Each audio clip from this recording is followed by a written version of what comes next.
Notice, যে শব্দটার সাথে আমরা সকলেই কম বেশি পরিচিত। বিদ্যালয়ে কোনো ছুটির ঘোষণা দেওয়ার জন্য, অথবা বেতন পরিশোধ করার জন্য, নতুবা অন্যান্য কোনো না কোনো কারণে নোটিশ দেওয়া হয়ে থাকে। আর আমরা প্রায় বেশিরভাগই এটা বাংলায় শুনে থাকি। বাট এক্সামে ইংলিশ সেকেন্ড পেপারে এই নোটিশটা আসে, কিন্তু অনেকে বুঝতে পারে না এটা কিভাবে লিখবে বা কিভাবে লিখলে শিক্ষক ভালো নাম্বার দেবেন।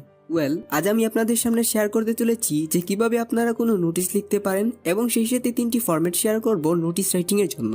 এই 3টি ফরম্যাট দিয়ে আপনি অনেকগুলো কমন এবং পরীক্ষার জন্য ইম্পর্টেন্ট নোটিশ লিখতে পারবেন। চলুন কথা না বাড়িয়ে মূল টপিকে যাওয়া যাক। যে কোনো নোটিশ লেখার জন্য আপনাকে প্রথমে একটি বক্স আঁকাতে হবে। মূলত নোটিশটি এই বক্সের ভেতরেই আপনি লিখবেন। তো চলুন আমি প্রথম ফরম্যাটটি দিয়েই আপনাদের নিয়মগুলি বুঝাই। প্রথম ফরম্যাটটি যে কোনো বিশেষ দিনের বন্ধের ঘোষণার জন্য। এখানে মূলত একদিনের বন্ধ দেওয়া হয়। তো এবার দেখে নিন প্রথম ফরম্যাটটির সাহায্যে আপনি যেগুলো লিখতে পারবেন। এবার চলো নোটিশটা লিখে ফেলি। বক্সের মাঝ বরাবর প্রথমে প্রতিষ্ঠানের নাম লিখবেন। এরপর লিখবেন অফিস অব দ্য হেডমাস্টার, মানে যিনি নোটিশটা দিচ্ছেন। এখানে প্রশ্ন যদি হেডমাস্টারের পরিবর্তে প্রিন্সিপাল দেয়া থাকে, তাহলে আপনি হেডমাস্টারের জায়গায় প্রিন্সিপাল দিবেন। এরপর নিচে লিখবেন নোটিশ। তারপর এখানে সংক্ষেপে প্রতিষ্ঠানের ঠিকানা, রোড নম্বর এবং নোটিশ দেওয়ার সাল লিখবেন এভাবে। দেখুন এখানে এক্সপ্লোর লার্নিং সেন্টারকেই আমি সংক্ষেপে লিখলাম ELC, মানে এক্সপ্লোর লার্নিং সেন্টার। এরপর রোড নম্বর যেটি ইচ্ছা, আমি 110 দিলাম। এরপর সাল 2022। এরপর আপনি শুরু করবেন ঠিক এইভাবে। This is to inform all the teachers, employers and students that the victory day will be observed in our school with due solemnity. এখানে আপনি ভিক্টোরি ডে এর জায়গায় আগে যেগুলো লিখতে পারবেন বলে বললাম, সেগুলির যেটি চাইবে সেটি লিখবেন। এরপর লিখবেন ঠিক এইভাবে।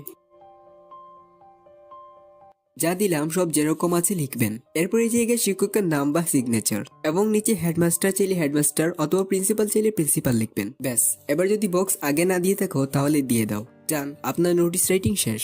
এভাবে পরীক্ষায় যদি আপনি নোটিশ লিখেন, তাহলে ইনশাল্লাহ আপনি নোটিশ রাইটিং এ ফুল মার্ক পাবেন। তো এবার সেকেন্ড ফরম্যাটটি দেখে নিই। এটি মূলত লম্বা কোনো ছুটির বিষয়ে। চলুন দেখলে এমনিতেই বুঝে যাবেন।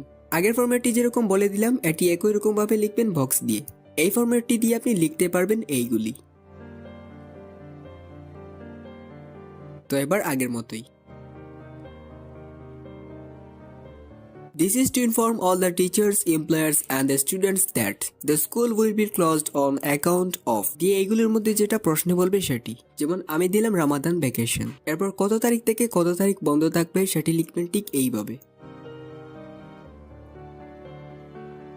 এরপর এখানে হেডমাস্টার বা প্রিন্সিপালের স্বাক্ষর। ডান, সেকেন্ড ফরম্যাটটি কমপ্লিট। এবার দেখে নিন থার্ড ফরম্যাটটি। এটি দিয়ে আপনি লিখতে পারবেন এইগুলি। তো এবার ফরম্যাটটি রেখে আগের মতোই।